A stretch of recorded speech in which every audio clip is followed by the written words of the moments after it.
కొంతమంది పిల్లలు ఉంటారు, తల్లిదండ్రులు వచ్చి అంటారు, అన్నయ్య వీడు బాగా చదువుకోవాలని వీడు కడుపులో పడినప్పటి నుంచి ప్రార్థన చేశాను అన్నయ్య. 10వ తరగతి 2nd క్లాసులో పాస్ అయ్యాడు అన్నయ్య. ఇంటర్మీడియట్ 2nd క్లాసులో పాస్ అయ్యాడు అన్నయ్య. ఎంసెట్ అయితే పాళెం వాళ్ళు ఉన్నాడు అన్నయ్య వీడు. అంటే ఎక్కడో 2-3 లక్షలు వచ్చినాయి. ఎంత ప్రార్థన చేసినా దేవుడు ఎందుకని లేదన్నయ్య. ఆడు చదివి సాగల. ఇప్పుడు దేన్ని నిందించాల్సిన పరిస్థితి వస్తుంది? నీ ప్రయత్నంలో లోపం లేకుండా నువ్వు చేయి. ఏ రంగంలోనైనా నువ్వు విజయాన్ని సాధించాలంటే నీ ప్రయత్నం నువ్వు చేయి. దేవుడు చేయాల్సిన కార్యం దేవుడు చేస్తాడు. నీ యుద్ధం నువ్వే చేయాలి, నీ పోరాటం నువ్వే పోరాడాలి.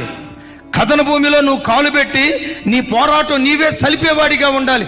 నీ ప్రయత్నంలో లోపం లేకుండా నువ్వు చేయాల్సిందంతా చేసి దేవుని మీద ఆధారపడు. నీ శక్తికి మించిన విజయాలు దేవుడు నీకు సమకూరుస్తాడు.